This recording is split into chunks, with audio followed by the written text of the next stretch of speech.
Bienvenue au cœur du conflit, le podcast pour décrypter, comprendre et gérer vos conflits avec stratégie. Avec Karine Diava et le cabinet Resolveco, votre expert en gestion de conflits, conseils, coaching et médiation. Bonjour et bienvenue dans ce nouvel épisode d'Au cœur du conflit. Alors aujourd'hui, c'est notre deuxième épisode pour expliquer qu'est-ce que c'est la médiation.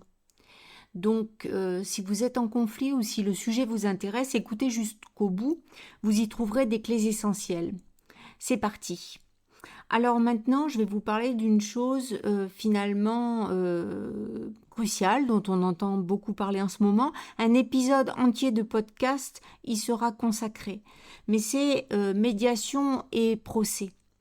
En fait, ce sont deux outils pour, je dirais, deux types de situations finalement qui peuvent être très différentes. Alors en fait, déjà, la première distinction claire, c'est les cas où seule la justice et le procès finalement s'imposent. Certains cas relèvent uniquement de ça.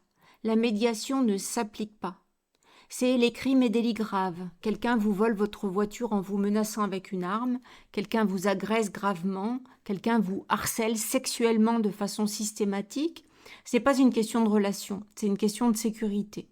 C'est l'ordre public. L'État doit poursuivre, le procureur engage les poursuites obligatoirement. Ce n'est pas une question de médiation, c'est une question de sécurité collective. Autre cas, la violence conjugale ou familiale, violence entre conjoints, violence familiale, harcèlement au sein du couple, pas de médiation. C'est interdit par la loi depuis 2019. C'est très clair. Pourquoi ? Parce qu'il n'y a pas d'équilibre des pouvoirs. La médiation suppose qu'on dialogue d'égal à égal. Mais quand il y a de la violence, il y a juste domination et soumission. Vous ne pouvez pas dialoguer d'égal à égal avec quelqu'un qui vous frappe ou qui vous contrôle ou qui vous menace. Vous êtes obligé de saisir la justice pour votre protection. Votre sécurité prime absolument tout, et en plus, certains actes, certaines infractions sont répréhensibles. On peut tomber donc dans les délits, les crimes, donc ça renvoie à ce qu'on vous disait juste avant. Alors ensuite, il y a aussi les cas où ce sont des questions d'ordre public. Là aussi, seule la justice s'impose. Dans le mariage, le divorce, la filiation, l'adoption, la tutelle, les droits fondamentaux, les libertés publiques, eh bien l'État ne peut pas laisser les gens négocier ces choses entre eux. C'est trop important pour la société, donc seul le juge peut décider. Pas de médiation. Bien évidemment, il faut faire attention parce que dans le cas de divorce, bien sûr, on va pouvoir discuter librement de comment on s'arrange pour les enfants. Mais il y a certaines questions qui ne sont pas en fait tranchables au bon vouloir des uns et des autres. Nous y reviendrons dans le prochain podcast. Un autre cas où la justice s'impose, c'est l'urgence immédiate. Vous êtes en danger immédiat. L'autre va vous faire du mal dans les jours qui viennent. Vous avez besoin d'une protection tout de suite. Pas de temps pour la médiation. Justice d'urgence. Le juge rend une ordonnance ultra rapide pour vous protéger. Et bien sûr, les cas où l'autre refuse clairement de dialoguer. Si l'autre refuse catégoriquement de dialoguer, ou s'il est absolument de mauvaise foi, si l'autre veut juste vous détruire, si l'autre cherche juste la victoire et la domination, là, la médiation ne marche pas. Seule la justice s'impose. Mais nous verrons dans le prochain podcast que la justice ne va pouvoir trancher que certaines questions finalement qui sont dans la loi et que pour tout le reste, en fait, si l'autre refuse de dialoguer et que la médiation n'est pas possible, malheureusement, il n'y a pas de solution. Alors une deuxième distinction claire, bien sûr, c'est les cas où vous avez un choix. Alors, en dehors de ces cas graves, vous avez une vraie latitude. Les conflits civils ordinaires, voisinage, famille sans violence, travail sans discrimination, commerce, responsabilité civile.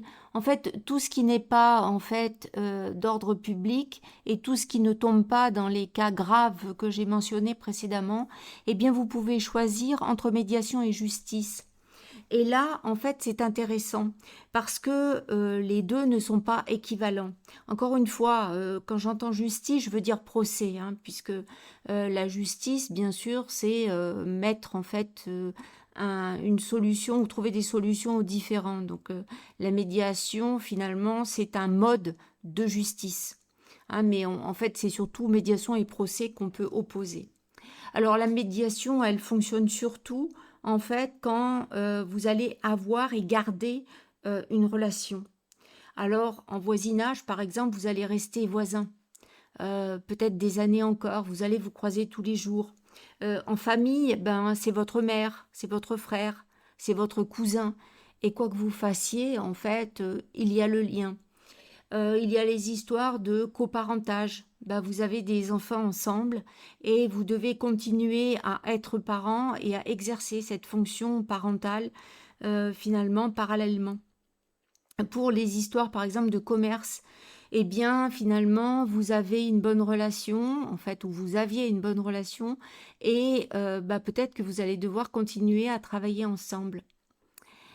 La justice, elle va fonctionner plutôt quand vous avez besoin d'une décision à imposer ou que ça tombe bien évidemment dans le cadre légal. La justice, elle va fonctionner quand l'autre finalement ne veut plus de relation, quand finalement vous n'allez plus vous croiser. Là, vous avez besoin, dans certains cas, que la justice, elle tranche clairement sur les droits ou quand il y a besoin de réparation. Vous avez besoin quelquefois d'une décision que l'autre ne peut pas ignorer. Donc quelque part, c'est simple, mais nous y reviendrons encore une fois dans le prochain podcast. Globalement, la médiation, c'est quand vous allez devoir garder une relation future et le procès, en fait, c'est la fin d'une relation, c'est possible, ou bien quand ça tombe en fait dans le droit pur. Alors j'ai envie de dire, quand elles sont comparables, mais encore une fois, nous y reviendrons dans le prochain podcast, finalement, sur quoi les comparer. En fait, pour les cas où les deux, en fait, médiation et procès sont légalement possibles, eh bien, vous pouvez comparer. Mais attention, en fait, vous n'allez pas forcément pouvoir les comparer sur tout. On ne peut pas demander lequel est le meilleur. En fait, on va devoir demander qui résout mieux une relation, si vous voulez une relation future. Et là, la médiation, elle va gagner, en fait, complètement. Quand vous avez une relation future, eh bien, la médiation va vraiment présenter des avantages. En fait, ce que ça va présenter surtout comme avantage, c'est la rapidité. Donc, vous avancez plus vite. La médiation, c'est 1 à 3 mois. La justice, on est facilement entre 1,5 à, allez, ça va dépendre, 3 à 5 ans. La médiation, c'est 10 fois plus rapide. Hein. Votre vie, elle n'est pas en suspens pendant des années. Vous pouvez continuer. Ensuite, il y a un coût qui est maîtrisé. En fait, vous savez beaucoup mieux ce que ça vous coûte. Parce que la médiation, en fait, c'est 600 à 2000 euros, en fait, partagés. Alors, bien évidemment, suivant les types de médiation, mais globalement, en fait, il est possible quand même de donner un cadre à cette médiation.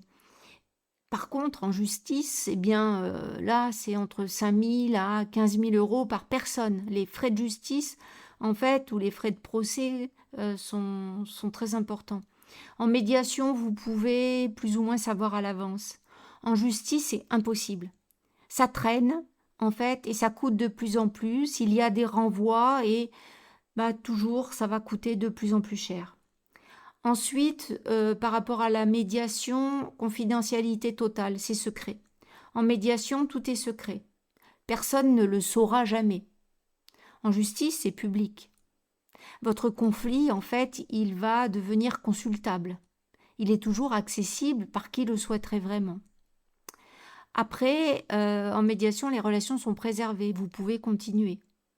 En médiation, vous pouvez continuer à vous croiser. coparenter, retravailler ensemble, garder un lien.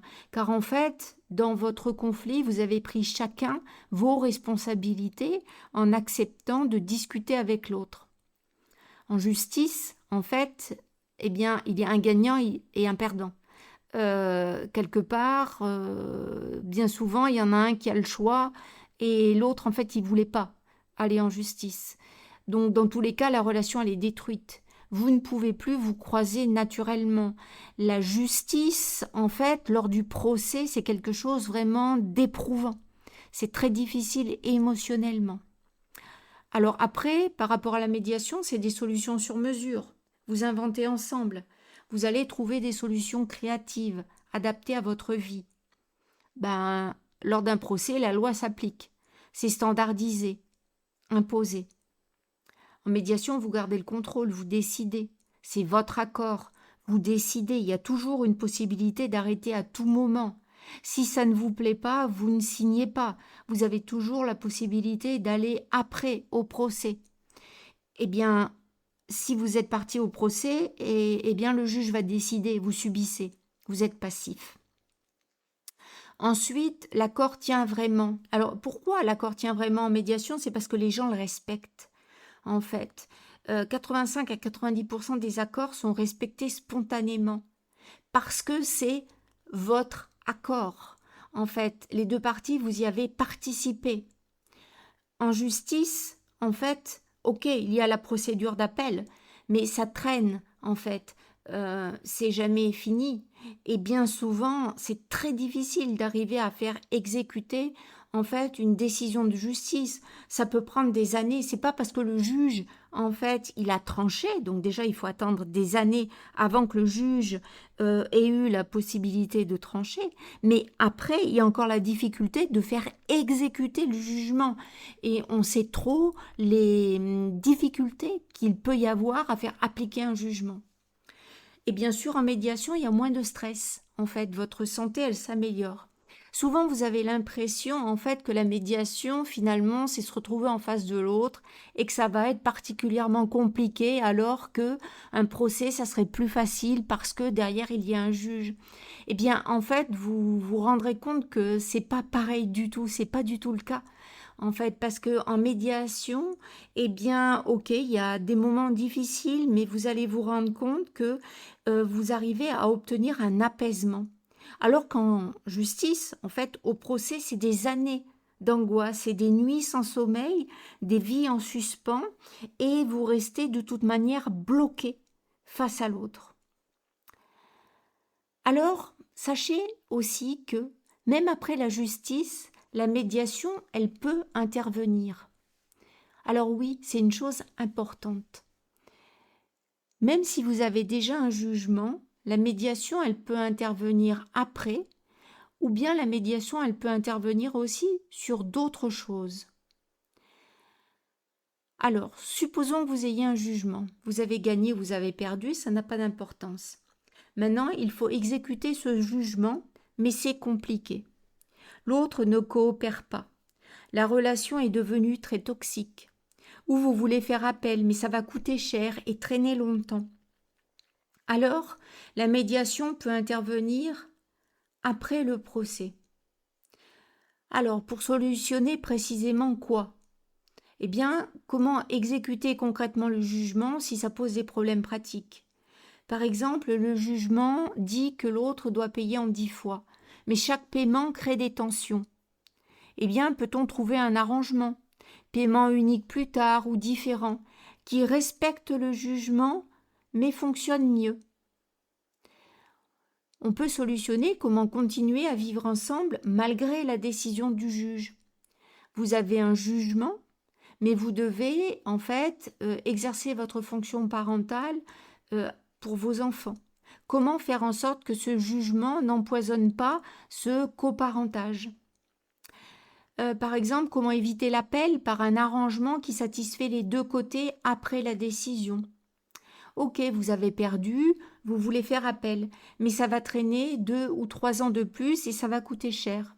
Alors peut-on négocier maintenant un arrangement qui vous satisfait assez pour éviter l'appel? Ne vous fermez pas à ces possibilités. Alors, la médiation, c'est une seconde chance pour continuer ensemble, même après une décision imposée. Ceci dit, j'ai envie quand même de vous conseiller quelque chose. Commencez d'abord par la médiation et essayez d'obtenir un certain nombre de choses grâce à la médiation. Et si vous arrivez à en buter sur certains points, il sera toujours possible, en fait, d'aller au procès. Vous aurez tenté la médiation et personne, en fait, ne pourra vous reprocher ça. Et bien, si vous avez des points de blocage, il est toujours possible, ma foi, d'aller saisir un juge pour qu'il puisse trancher sur certains points. Voilà. Donc, vous avez compris les grandes distinctions entre procès, médiation, c'est les cas où en fait il n'y a pas de question à se poser, les cas graves, crimes, violences, ordre public, urgence, refus de dialoguer, en fait, bien souvent, le procès est obligatoire, la médiation est impossible, il faut saisir la justice et donc généralement aller au procès. Voilà. Ensuite, ou bien demander un arbitrage, ça c'est dans des cas civils. Après, si c'est un conflit au civil avec une relation future qui doit continuer, eh bien la médiation, elle marche bien mieux. Parce que la justice, dans tous les cas, elle va casser la relation.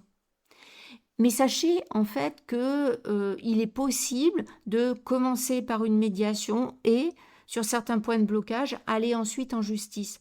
De toute manière, l'épisode suivant de notre podcast, Au cœur du conflit, parlera de ces questions médiation et procès, car effectivement, on en parle beaucoup en ce moment. Voilà. Alors si vous voulez comprendre toutes les nuances, comment faire le bon choix, pourquoi la justice elle-même propose la médiation, comment elles peuvent travailler ensemble, eh bien, ça sera dans notre prochain épisode de podcast où on parlera médiation et procès, finalement, deux chemins vers la résolution. Et là, vous comprendrez en fait un certain nombre de points. Voilà. Alors simplement, là, ce que je voudrais aborder avec vous, c'est voilà, la médiation. Mais il n'y a pas une seule médiation. Il existe différentes approches de médiation. Tous les médiateurs ne travaillent pas de la même façon. Il existe effectivement plusieurs approches. Et il est important de comprendre laquelle correspond le mieux à votre situation et finalement à vos souhaits et à votre personnalité. Alors, la médiation facilitative. La médiation facilitative, en fait, c'est l'approche la plus répandue.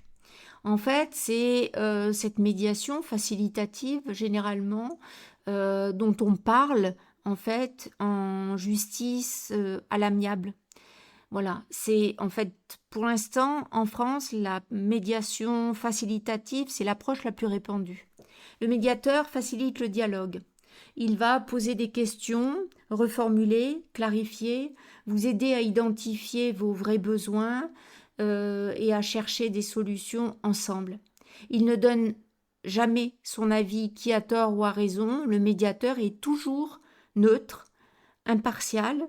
Il est bien sûr tenu à la confidentialité et en fait, il organise une médiation en toute indépendance. Cette approche, elle est efficace quand votre conflit est principalement dû à un problème de communication. En fait, vous vous êtes mal compris, vous vous comprenez mal, vous n'arrivez pas à exprimer finalement vos vrais besoins, vous n'arrivez pas à exprimer ce qui est important pour vous. Vous restez bloqué sur des positions rigides, en fait. Vous dites, ok, je veux garder la maison, non, je veux la vendre. Mais en fait, vous n'explorez pas ce qui se cache derrière. Vous êtes un petit peu bloqué sur les solutions quant aux enjeux matériels et vous n'arrivez pas finalement à voir tous les autres enjeux derrière. Cette médiation facilitative, elle va vous aider à passer de ces positions de surface en fait aux intérêts profonds. Pourquoi vous voulez garder la maison ? Peut-être parce que vous avez besoin de stabilité pour vos enfants ou parce que vous avez peur de perdre vos repères. Pourquoi voulez-vous la vendre ? Peut-être parce que vous avez besoin d'argent pour démarrer une nouvelle vie ou parce que cette maison est pleine de mauvais souvenirs. En fait, une fois ces intérêts identifiés, il devient possible de négocier des solutions qui satisfont les intérêts des deux personnes, des deux parties, sans nécessairement donner satisfaction en fait aux positions initiales. Souvent, vous avez changé de position quant finalement aux solutions matérielles. Alors par exemple, l'un garde la maison mais rachète la part de l'autre sur 5 ans. Ou bien on vend mais on cherche un appartement proche pour les enfants. Alors cette approche, elle va fonctionner quand, grâce au médiateur, vous allez vous rendre compte que vous êtes capable de négocier et qu'il n'y a pas de trop grand déséquilibre de pouvoir entre vous. Le médiateur a pu agir comme un chef d'orchestre, il harmonise les échanges pour que chacun puisse s'exprimer et être entendu. Donc je répète, cette médiation, cette approche de médiation, c'est une approche de médiation facilitative. C'est finalement la médiation telle qu'elle est pratiquée actuellement par un grand nombre de médiateurs, et c'est en fait cette médiation qui vous sera souvent proposée quand c'est une médiation qui est venue en fait par la voie finalement du judiciaire. C'est souvent celle qu'on va dire la médiation judiciaire. Alors, une autre approche de médiation, c'est la médiation transformative. Et ça, la médiation transformative, c'est quand la relation est très abîmée. Donc cette approche de médiation, elle part du principe que le conflit vous a diminué. Vous vous sentez impuissant, vous ne voyez plus clair, vous êtes replié sur vous-même et vous êtes incapable d'écouter vraiment l'autre. Le médiateur transformatif, il accompagne la conversation de manière très douce et très non directive, beaucoup moins directive que dans la médiation facilitative. En fait, le médiateur transformatif, il vise 2 objectifs. Vous aider à retrouver votre propre pouvoir, c'est votre capacité à voir clair dans votre situation et à décider pour vous-même, et vous aider à reconnaître le point de vue de l'autre. Pas forcément être d'accord, mais au moins comprendre et reconnaître que l'autre souffre aussi. Alors cette approche, elle est efficace en fait quand la relation est particulièrement importante pour vous. Alors souvent, le conflit a profondément abîmé la relation et il faut avant tout et surtout reconstruire du respect mutuel avant même de chercher un accord pratique. Quand vous arrivez en fait petit et fermé, replié, convaincu que vous n'avez aucun pouvoir, incapable d'entendre l'autre, eh bien la médiation transformative vous aide à repartir plus grand et ouvert. Et c'est bien souvent quand vous allez avoir besoin de continuer en fait cette relation et de pouvoir en fait redémarrer.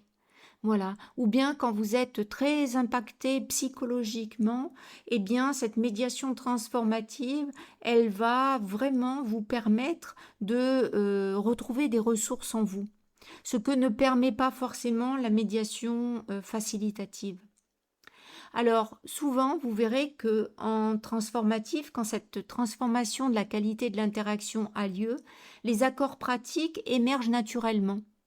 Cette approche, elle est idéale dans les conflits familiaux, voilà, qui sont douloureux. Donc c'est des séparations très conflictuelles, c'est des ruptures de fratrie, c'est des conflits intergénérationnels. Et en fait, on se rend compte que c'est des conflits où la blessure relationnelle, elle est au cœur du problème. Ensuite, la troisième approche, en fait, c'est la médiation humaniste. La médiation humaniste, c'est quand c'est très émotionnel, en fait, et profond. Alors, cette médiation humaniste, c'est bien sûr celle dont vous entendez souvent parler quand vous entendez parler de justice restaurative. C'est vrai qu'il y a eu un certain nombre de films qui sont sortis et c'est une discussion maintenant qui apparaît de plus en plus lors lors d'un délit, d'un crime, en fait. Alors bien sûr, la justice souvent a déjà tranché, en fait, et en fait, elle a déjà décidé d'une réparation, mais ça vient en fait après. Parce que cette approche humaniste, elle considère que le conflit est le symptôme d'une souffrance plus profonde, souvent inconsciente. Alors c'est pas vraiment une histoire de murs, de maisons ou d'argent, hein. C'est quelque chose de plus profond qui cherche à émerger. Le médiateur humaniste, il crée un espace d'accueil de la souffrance et de la parole authentique. Il accompagne chacun dans une introspection. Qu'est-ce que ce conflit révèle de vous, de votre histoire, de vos blessures? Bien sûr, cette médiation humaniste, en fait, c'est un accompagnement sur un chemin vraiment de réparation.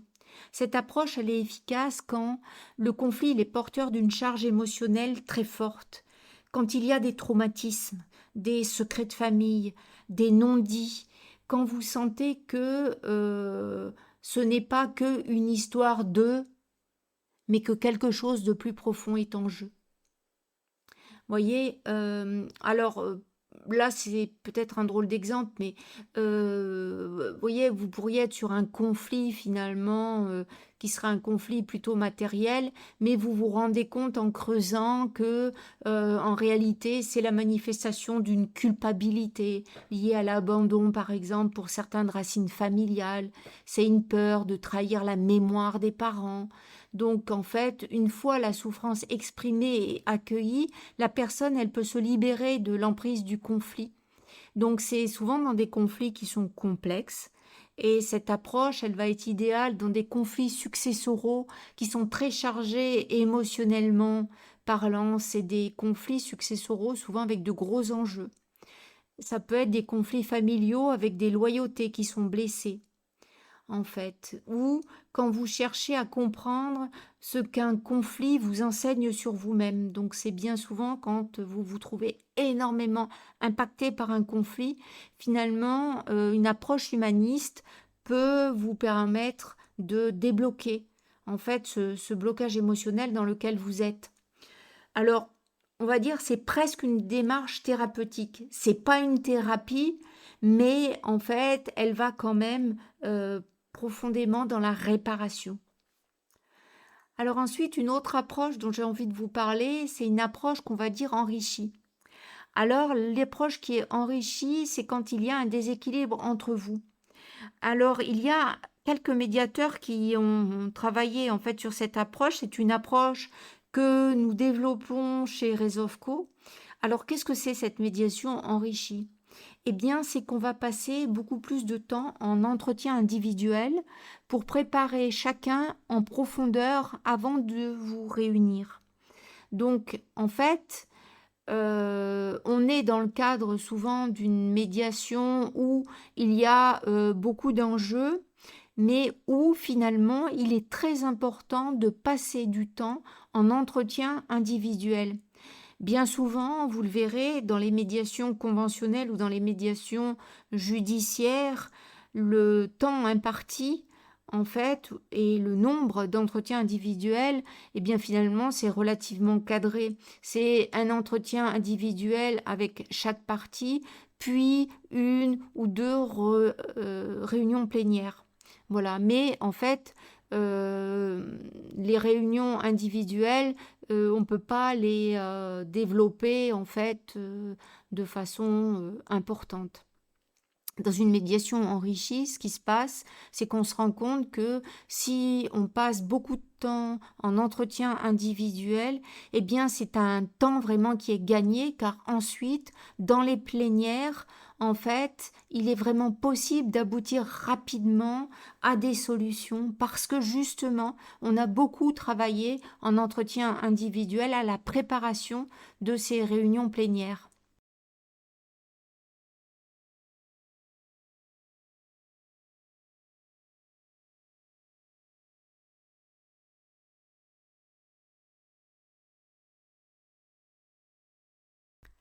Cette approche est efficace quand il y a un déséquilibre entre vous. L'un est très dominant, l'autre est intimidé. L'un parle beaucoup et fort, l'autre a du mal à s'exprimer. L'un est très à l'aise dans les confrontations, l'autre a peur du conflit.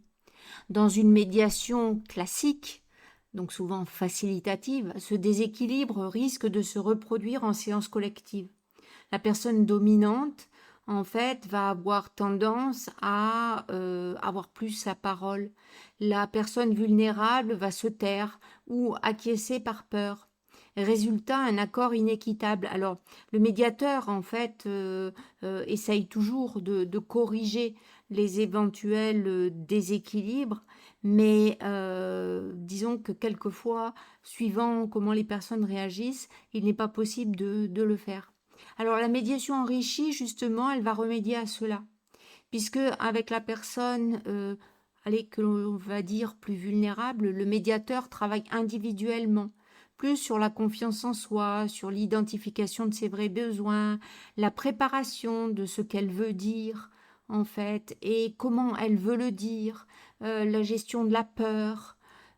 Finalement, on peut arriver à mieux maîtriser, du coup, ce qu'on va dire en plénière parce que on l'aura dit déjà une fois, par exemple, en séance individuelle. Donc clairement, on prend plus de temps. Voilà. Alors, si vous voulez, avec une personne qui serait plus dominante, eh bien, le médiateur va travailler sur la prise de conscience de l'impact de son comportement, sur l'écoute de l'autre, des autres, sur la nécessité de laisser de l'espace. Alors, grâce à cette préparation approfondie, quand vous arrivez en séance collective, vous êtes davantage sur un pied d'égalité. Et je dirais que c'est plus équitable. Et c'est pas seulement une question en fait formelle. La médiation enrichie, ça va transformer vos réactions émotionnelles automatiques en réflexions constructives. Alors, bien évidemment, cette approche fera l'objet d'un prochain podcast, mais cette approche, elle est idéale dans les conflits familiaux avec des différences de personnalité marquées, dans des conflits de couple où l'un est introverti et l'autre extraverti, ou quand l'une des personnes a vécu des traumatismes et a besoin d'un accompagnement plus soutenu pour oser prendre la parole. Voilà. Donc il existe encore une autre approche de médiation, c'est la médiation dite intégrative, quand vous voulez des solutions vraiment créatives. La médiation intégrative, pareil, que nous pratiquons chez Rezovco, elle va combiner les enseignements de la négociation raisonnée avec une posture facilitative et des approches transformatives, voire aussi avec des approches humanistes. En fait, ça va chercher cette médiation intégrative à créer de la valeur pour tous. Pas seulement, en fait, essayer de travailler sur les solutions qui concernent des enjeux, on va dire, matériels. Alors, cette approche, elle est efficace quand vous êtes prêt à sortir de la logique je gagne, tu perds, et donc à adopter une posture collaborative, quand il faut inventer des solutions nouvelles, quand il faut sortir d'un cadre strict, quand en fait on a vraiment besoin de trouver des arrangements sur mesure. En fait, ça va chercher cette médiation intégrative à maximiser les bénéfices mutuels. Elle va partir du principe que, en combinant les différentes approches, ça permet finalement d'arriver à la meilleure des solutions pour tous. Voilà. Donc c'est vraiment une approche qui est une approche complète. Alors vous l'aurez compris, eh bien, chez Rezovco, nous ne nous enfermons pas dans une seule approche. Nous pratiquons une médiation intégrative qui combine facilitation, transformation et humanisme selon les besoins de chaque situation. Nous adoptons votre posture à votre réalité, à votre niveau émotionnel et à vos objectifs. Voilà. Donc, nous acceptons bien sûr de passer plus de temps avec vous individuellement pour vous préparer, rééquilibrer les rapports si nécessaire et créer les conditions d'un dialogue vraiment authentique. En fait, nous allons travailler sur vos réactions automatiques pour les transformer en réflexions constructives. Et vraiment, en fait, cette approche, elle est pour les conflits justement complexes, où il y a beaucoup de types d'enjeux en fait différents. Alors, combien ça coûte une médiation et combien de temps ça prend? Eh bien, en médiation conventionnelle, en fait, les honoraires, ils varient entre 150 et 300 euros de l'heure hors taxe. Mais souvent, il y a un tarif forfaitaire. En fait, c'est entre 600 à 2000 euros pour l'ensemble du processus qui est réparti à part égale entre vous. Une médiation simple, on va dire, c'est 2 entretiens individuels de 1h30 et puis 2 séances collectives à peu près de 2 heures, 2 plénières. Ça coûte environ 1200 à 2000 euros au total, soit 600 à 1000 euros à peu près par personne. En durée, eh bien, c'est en moyenne 1 à 3 mois à compter de la première réunion jusqu'à la signature de l'accord. Alors pour les médiations simples, c'est 1 mois. Pour des médiations de complexité, on va dire moyenne, allez, on est entre 2 à 4 mois. Alors pour les médiations complexes, bien évidemment, on va prendre un peu plus de temps, on est entre 5 et 6 mois. Voilà. Donc vous passez un certain temps bien sûr avec le médiateur, réparti sur plusieurs séances, espacées d'1 à 3 semaines. Et ce temps entre les séances, il est précieux parce que ça permet de digérer, de réfléchir, de laisser maturer les solutions. Le taux de succès, c'est entre 75 et 80% des médiations qui aboutissent à un accord et entre 85 à 90% de ces accords qui sont respectés spontanément. Voilà. Et bien mieux souvent que les jugements qui nécessitent souvent une exécution forcée. Alors je voulais reprendre 2 exemples. Il y a eu 2 exemples dans le précédent épisode. Là, je voudrais juste parler de 2 exemples. Un, c'est une médiation familiale. Marc et Anne se sont séparés après 30 ans de mariage. La maison a été achetée à part égale, mais Marc a financé seul depuis 4 ans, en fait, cette maison. Ses revenus ont augmenté, il a pris le crédit en fait en charge. Et Anne, par contre, elle est pleine de colère, car elle avait quitté son logement et ses racines pour revenir juste pour ça. Et rien n'a changé, et elle ne supporte plus. Donc sans médiation, c'est un divorce normalement qui va au contentieux, une évaluation de la maison, un partage 50-50 parce que c'est la loi, une bagarre sur la garde de leur fille, une mauvaise ambiance pendant des années avec la fille prise au milieu. Voilà. En médiation, qu'est-ce qui s'est passé? Les émotions fortes ont émergé. Anne a dit qu'elle se sentait trahie, oubliée, qu'elle avait sacrifié sa carrière. Marc a dit qu'il avait tout fait pour la sauver, mais qu'il était épuisé. En creusant, on a compris que Anne avait besoin d'être reconnue comme ayant eu des rôles importants, même si c'était caché. C'était avoir élevé les enfants, l'organisation familiale. Marc, lui, avait besoin de ne pas être vu comme le méchant. La solution qui a été trouvée, c'est que Anne est restée dans la maison 6 mois, le temps de se stabiliser, puis ils ont vendu et partagé l'argent équitablement. Plus important, ils ont trouvé une capacité à se parler pour coparenter leur fille sans que ce soit une guerre à chaque vacances scolaires. 2 ans après, ils prenaient un café ensemble. Alors comment ça aide vraiment? Eh bien, un jugement aurait dit la maison, elle se partage 50-50. C'est légal, c'est juste. La médiation, elle a répondu à la vraie question. Comment on se sépare en gardant un minimum de respect pour nos 30 ans ensemble et pour notre fille? Un autre exemple, ça a été sur un licenciement, un cadre technicien. Un cadre qui a travaillé pendant 20 ans dans une entreprise, réorganisation, licenciement, conflit sur l'indemnité. L'entreprise, elle pense qu'elle offre le légal plus 10%.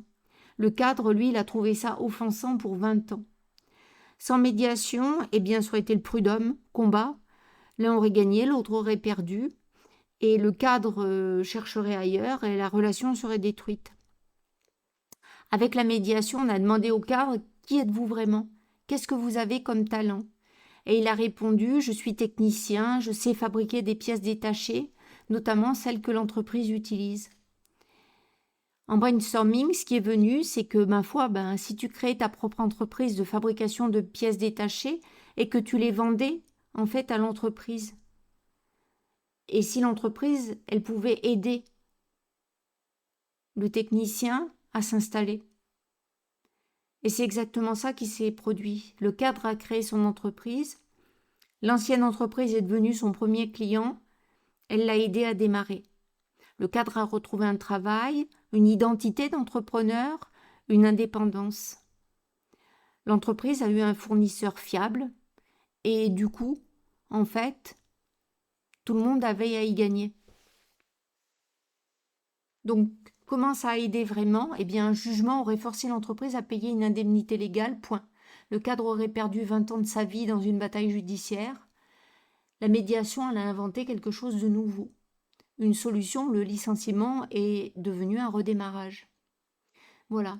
Donc, ce que ça peut montrer, ces exemples, c'est que la médiation ne gagne pas parce qu'elle est plus rapide ou moins chère. Elle gagne parce qu'elle révèle les vrais enjeux, les vraies peurs, les vrais besoins.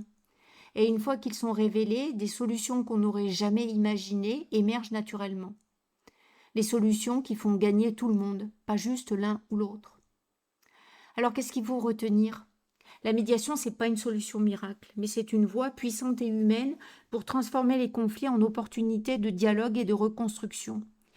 La médiation, elle vous redonne le pouvoir sur votre propre conflit. Elle n'impose rien. Elle vous accompagne dans votre recherche de solutions. C'est l'expression de votre liberté de décision, de votre responsabilité, de votre capacité à vous entendre malgré le désaccord. Avec le décret de juillet 2025, la médiation, elle devient incontournable en fait dans le paysage juridique français pour un certain nombre de conflits en fait. Et c'est l'idée de passer d'une justice imposée à une justice participative, en fait d'une logique de combat à une logique de dialogue.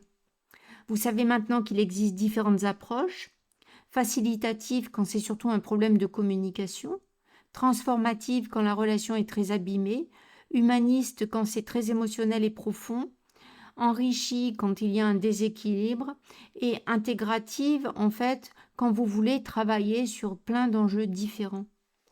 Chez Rezovco, nous proposons en fait une médiation facilitative, une médiation enrichie et une médiation intégrative adaptée à votre situation unique. Nous combinons donc plus de temps en individuel pour vous préparer et rééquilibrer les rapports si nécessaire, et une approche sur mesure qui s'adapte à vos besoins du moment. Que vous soyez en conflit familial, commercial, de voisinage, d'héritage ou au travail, nous pouvons vous accompagner. Si vous êtes en conflit, avant de vous lancer dans un procès long, coûteux et destructeur, posez-vous la question. La médiation pourrait-elle être la clé pour moi ? Est-ce que je suis prêt à essayer le dialogue avant l'affrontement ? Est-ce que je veux garder le contrôle de ma vie plutôt que de la confier à un juge ? En tout cas, vous pouvez nous contacter ou consulter notre site www.rezovco.fr. Nous pourrons ainsi explorer ensemble si la médiation est adaptée à votre situation. Merci de nous avoir écoutés. Prenez soin de vous, prenez soin de vos relations et rappelez-vous, un conflit n'est pas une fatalité. C'est parfois le début d'une transformation profonde. À bientôt dans Au cœur du conflit. Merci d'avoir écouté cet épisode d'Au cœur du conflit, le podcast qui révèle les angles morts de vos conflits. Pour aller plus loin et débloquer vos situations complexes, retrouvez tous nos accompagnements sur www.rezovco.fr. Rezovco, votre cabinet spécialiste en gestion de conflits, conseils personnalisés, coaching stratégique et médiation pour vos situations professionnelles, familiales et personnelles. Si cet épisode vous a apporté des clés de compréhension et des outils, abonnez-vous et partagez-le. Vos questions et vos situations sont les bienvenues. Au cœur du conflit, un podcast Rezovco.